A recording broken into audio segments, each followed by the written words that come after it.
যদি দেখা করার দরকার হয় আর মিজানে দাড়ি পাল্লার কাছে খোঁজ করবে আমি রাসূলুল্লাহ আমার সঙ্গে তোমার দিদার হয়ে যাবে। আম্মা জান আয়েশা সিদ্দিকা বললেন, ইয়া রাসূলুল্লাহ হাবিবাল্লাহ, আপনি কেন মিজানের দাড়ি পাল্লার কাছে দাঁড়িয়ে থাকবেন? ওখানে আপনি কি করবেন আমাকে একটু বলেন। আল্লাহ নবী বললেন, ও বিবি আয়েশা, কিয়ামতের ময়দানে, মাশারের ময়দানে আল্লাহ পাক যাররা যাররা পরিমাণ বিচার করবে। কেমন বিচার করবে? আল্লাহ পাক কোরআন শরীফের ভিতরে বললেন, ফামাই আমাল মিসকালা যাররাতিন খায়রান ইয়ারা ওয়া মান ইয়ামাল মিসকালা যাররাতিন শাররান ইয়ারা। আল্লাহ পাক ফুল পরিমাণ বিচার করবে। ও বিবি আয়েশা রে, আমি রাসূলুল্লাহ যখন দেখতে পাবো আমার একদল উম্মতিদের গুনার পাল্লাটা ভারী হয়ে গিয়েছে, নেকির পাল্লাটা হালকা হয়ে গিয়েছে, আমি রাসূলুল্লাহ যখন দেখতে পাবো আমি রাসূলুল্লাহ আমি রাসূলুল্লাহ আমার শাহাদাতের আঙ্গুলটা নিয়ে নেকির পাল্লাতে চাপিয়ে দেব।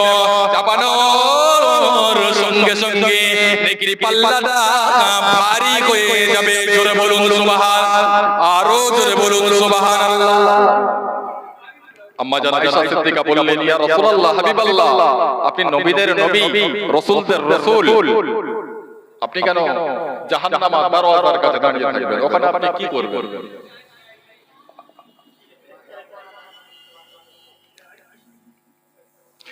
আল্লাহ নবী বললেন, ও বিবি আয়েশা, আমার একদল উম্মতি দিবকে আল্লাহ পাক লুকিয়ে লুকিয়ে আল্লাহ পাকের আযাবে জাহান্নামে ফেলে দেবে। আমার উম্মতিরা যখন জাহান্নামে যাবে, জাহান্নামের আগুন গ্রেফতার করতে থাকবে। আমার উম্মতিরা ওই সময়ে কলেমা শরীফ পড়তে থাকবে। এই কলেমা শরীফ পড়ার কারণে জাহান্নামের আগুন দপ করে ঠান্ডা হয়ে দূরে সরে যাবে। জোরে বলুন সুবহানাল্লাহ। দ্বিতীয়বার যখন গ্রেফতার করতে আসবে আমার হাবিবের উম্মতিরা আবারও কলেমা পড়বে। কলেমা শরীফ পড়ার পরে জাহান্নামের আগুন দপ করে ঠান্ডা হয়ে দূরে সরে যাবে। আল্লাহ পাকের দরবার থেকে হুকুম হবে, আমার হাবিবের উম্মতিরা আর কলেমা পড়তে পারবে না, জাহান্নামে গ্রেফতার করে নিয়ে চলে যাবে। হাজার হাজার বছর চলবে জাহান্নামের আগুন।